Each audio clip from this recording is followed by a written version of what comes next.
जरांगेंचे उपोषण रास्त आहे की चुकीचं हे सांगायची हिंमत या सरकारमध्ये नाही. आरक्षणाच्या मुद्द्यावरून सामाजिक वातावरण बिघडणार नाही. माझे राजकीय मतभेद आहेत ते सामाजिक होणार नाही याची दक्षता घेतली तर निश्चित दंगल घडणार नाही. हे इतर कोणी समजावून न घेता स्वतः समजून घेणं काळाची गरज आहे. छगन भुजबळ यांनी शरद पवार यांना जे सांगितलं पत्रकारांसमोर त्यावरून दंगल घडणार नाही याची आपण सर्वांनी दखल घ्यावी असं आवाहन सर्व समाजाच्या लोकांना वंचित बहुजन आघाडीचे सर्वेसर्वा ॲडव्होकेट प्रकाश आंबेडकर यांनी केलंय.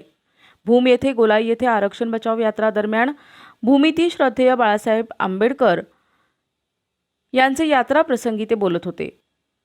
भूम तालुक्यातील सर्व समाजातील लोकांना समाज जागृतीच्या उद्देशानं काढलेल्या यात्रेला संबोधित करताना ते बोलत होते.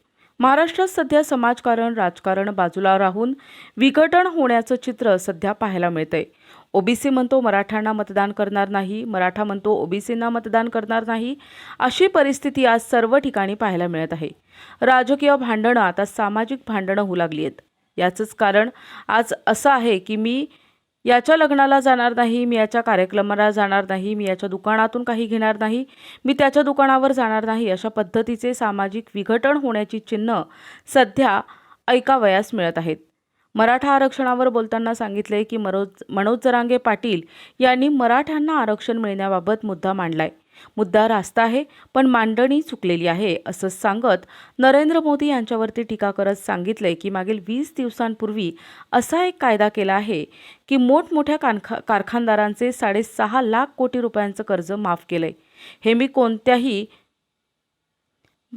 मायकाला आल्यानं मला प्रश्न विचारला तर मी त्याला प्रूफ सहित दाखवून देऊ असंही सभेत संबोधित केलंय.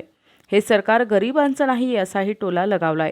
यावेळी भूम येथे बाळासाहेब आंबेडकर वंचित बहुजन आघाडीचे अध्यक्ष यांची SC ST OBC आरक्षण बचाव यात्रा भूम शहरात कार्यक्रमास उपस्थित रमेश बारसकर, अविनाश भोसीकर, नदाब शेख, प्रवीण रणबागुल, जिल्हा नेते बीडी शिंदे, तानाजी बनसोडे, शहाजी चंदनशिवे, मुकुंद लगाडे, महावीर बनसोडे, अक्षय गायकवाड, दत्तात्रय शिंदे, वैभव गायकवाड, रोहित गायकवाड आदी कार्यकर्ते मोठ्या संख्येने उपस्थित होते. माझं आव्हान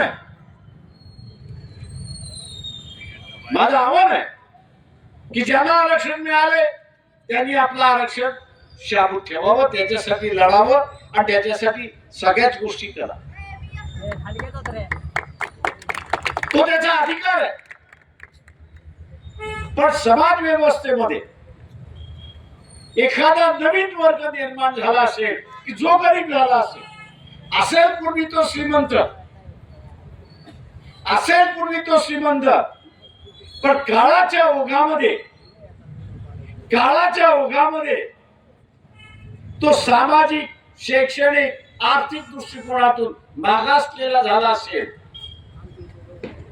तर त्याला सरकारचा हात मागणं हा त्याचा अधिकार आहे. सरकारचा हात मागणं, मदत मागणं हा त्याचा अधिकार आहे. तो अधिकार सुद्धा आपण त्याला शाबूत ठेवला पाहिजे. तुम्ही जरांगे पाटलांची मागणी मान्य करता की न मान्य करता ही सांगण्याची साधी हिंमत नाही. ती बरोबर आहे की चूक आहे ही सांगण्याची तुम्हाला हिंमत नाही. आणि उद्याच्या महाराष्ट्राच्या राजकारणामध्ये आम्हाला असणारा आमदार निवडून द्या, आम्हाला असणारा आमदार निवडून द्या म्हणून उघडपणे या ठिकाणी सांगायला येतील अशी परिस्थिती, उघडपणे सांगायला येतील. मी आपल्याला आवाहन करतोय की असे प्रसंग येत राहतात. राजकीय जीवनामध्ये असे प्रसंग येत असतात. तुम्ही एका पक्षाचे प्रमुख असाल तर निर्णय घेण्याची हिंमत आणि निर्णय घेण्याची ताकद या दोन्ही गोष्टी गरज आहे हे आपण लक्षात घ्या. या दोन्ही गोष्टी घेण्याची असणारी गरज आहे. गोपक्षेच आहे. पक्ष राहिला बाजूला, समाज राहिला बाजूला, पण या महाराष्ट्रातलं जे विघटन होत चाललेलं आहे, जो वितरणवाद चाललेला आहे, ओबीसी असं म्हणतोय मी मराठ्याला मतदान देणार नाही आणि मराठा म्हणतोय मी ओबीसी ला मतदान देणार नाही. राजकीय भांडण हे मी समजू शकतो, राजकीय भांडण हे मी समजू शकतो. मतदान दिलं की ते भांडण विरघळून जात. पण हे आता नुसतं राजकीय भांडण होत नाहीये. हे आता नुसतं राजकीय भांडण होत नाहीये, तर हे आता सामाजिक भांडणाचं स्वरूप त्या ठिकाणी घ्यायला लागलंय. सामाजिक भांडणाचं स्वरूप त्या ठिकाणी घ्यायला लागलंय.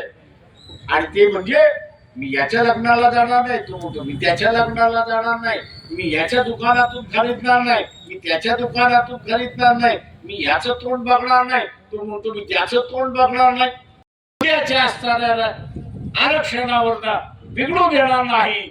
माझं राजकीय मतभेद आहेत, सामाजिक मतभेद नाहीत, हे मी स्वतःलाच सांगितलं तरच दंगल होणार नाही, तरच परिस्थिती बाहेर पडणार नाही. आणि छगन भुजबळ यांनी जे शरद पवारांशी बोलताना पत्रकारांना सांगितलं ते घडणार नाही, याची दक्षता आपण सगळेजण घ्याल ही अपेक्षा मी बाळगतो. आपल्या सगळ्यांची भेट झाली त्याबद्दल मी आपल्या सगळ्यांचा मनपूर्वक आभारी आहे. प्रतिनिधी गौश शेख, NTV न्यूज मराठी, भूम, धाराशिव.